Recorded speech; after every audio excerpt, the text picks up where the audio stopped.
Last எபிசோட்ல நம்ம heroine எல்லார்கிட்டயுமே இவ தான் என்னோட கேர்ள் ஃப்ரெண்ட்னு சொல்லிருப்பான். இதனால நம்ம ஹீரோயின் அங்க இருந்து கோமா வெளில வந்துட்டு யார் கண்ணுலயுமே படாம வெளில ஓடிட்டு இருப்பாங்க.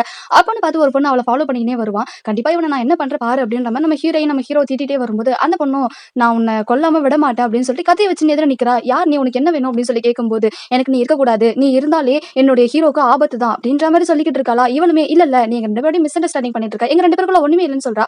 ஆனா இவளோ இல்ல உன் கூட சேர்ந்து எல்லாருமே அழிஞ்சுதான் போறாங்க அப்படின்னு சொல்லிட்டு அவளை கத்தியால குத்த வரும்போது நம்ம ஹீரோ தடுக்க வந்துடுறான். அந்த நேரம் நம்ம ஹீரோ கையில அடிபடுது. இங்க பாரு, உன்னாலதான் இது எல்லாமே நடந்துச்சு, உன்னாலதான் உன்னோட அம்மா இறந்து போனாங்க, இப்ப இவனுக்குமே அடிபட்டிருக்கு, அதே மாதிரி டீச்சருக்கும் இந்த விஷயம் நடந்தது உன்னால்தான் அப்படின்னு சொல்லும்போது நீ என்ன சொல்ற, டீச்சருக்கு என்ன நடந்துச்சு அப்படின்னு சொல்லி கேட்கும்போது நீ தான் பின்ன அவர் எவ்வளவு பெரிய இடத்துல படிக்கணும்னு நினைச்சா தெரியுமா, ஆர்ட்ஸ் எக்ஸிபிஷன் நடத்தணும்னு நினைச்சாரு, ஆனா நீ தான் அவரோட காசெல்லாம் எடுத்துட்டியே, அவரோட சேவிங்ஸ் மொத்தத்தையும் வாங்கிட்டேன்னு சொல்லும்போது என்ன சொல்ற, நான் என்ன பண்ணேன்னு சொல்லும்போது நீ தான் அவரோட ஜாடி உடச்ச இல்லையா, அதனால அவரோட சேவிங்ஸ் மொத்தமும் போயிடுச்சு, எல்லாமே உன்னால் தான், உன் கூட இருக்கவங்க யாருமே விளங்க மாட்டாங்க அப்படின்னு சொல்லும்போது நம்ம ஹீரோயினுக்கு ரொம்பவே கஷ்டமா இருக்கு. அதனால அங்க வேகமா ஓடிடுறா.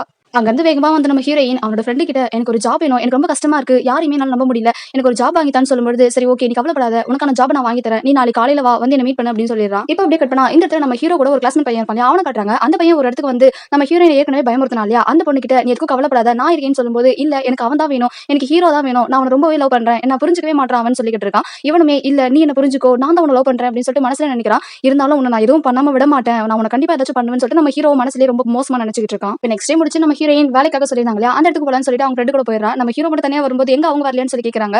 இல்ல அவ வேற எங்க போயிட்டா அப்படின்னு சொல்லிட்டு அவனுமே வீட்டுக்கு போயிடுறான். நம்ம ஹீரோயினுமே நல்லபடியா ஒரு இடத்துல வேலைக்கு சேர்ந்துறாங்க. அந்த இடத்துல கார் எல்லாமே சுத்தம் பண்ற வேலை தான். நம்ம ஹீரோயினுக்கு அது ரொம்பவே பிடிச்சிருக்கு. பரவாயில்ல நான் பண்றேன், எனக்கு கூலி மட்டும் கொடுத்தா போதும் அப்படின்ற மாதிரி சொல்லிடுறாங்க.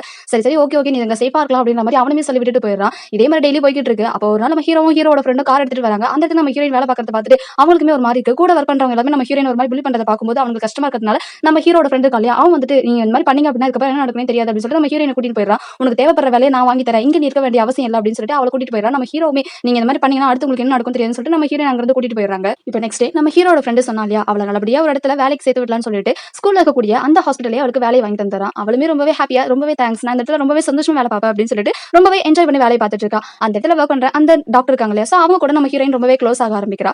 அப்போ நம்ம ஹீரோயின் சொல்றாங்க நான் தான் எங்களோட சாரோட இது அடிச்சிட்டேன், அதனால தான் நான் இப்போ ஒர்க் பண்ணி அவருக்கு எப்படி வச்சதை வாங்கி தந்தணும், அவருக்காக ஒரு எக்ஸிபிஷன் நடத்தணும்னு பாக்குறேன், அவரோட இது ட்ரீம் எல்லாத்தையுமே நான் கழிச்சிட்டேன் அப்படின்ற மாதிரி சொல்லும்போது நம்ம டாக்டருக்கு புரிய வந்துருது அவங்களோட லவரை பத்தி தான் இவ சொல்றா அப்படின்றது. சரி ஓகே கவலைப்படாத, எனக்கு அவர் தெரியும், நானும் அவரை ரொம்ப லவ் பண்றோம் அப்படின்னு சொல்லும்போது நம்ம ஹீரோயினுக்கு ஷாக்கா இருக்கு. என்னது சார் லவ் பண்றீங்களா அப்படின்னும் போது இது யாருக்குமே தெரியாது, பட் இருந்தாலும் இப்போ நீ என்னோட ஃப்ரெண்ட் ஆயிட்டா இல்லையா, அதனால உங்ககிட்ட நான் சொல்றேன் அப்படின்ற மாதிரி சொல்றாங்க. சரி ஓகே நான் எப்படியாச்சும் சாருக்கு எப்படியாச்சும் இந்த ஸ்கூல்ல ஒரு எக்ஸிபிஷன் நடத்துறதுக்கான ஒரு சீட்டை வாங்கி தரணும் அப்படின்ற மாதிரி சொல்றாங்க.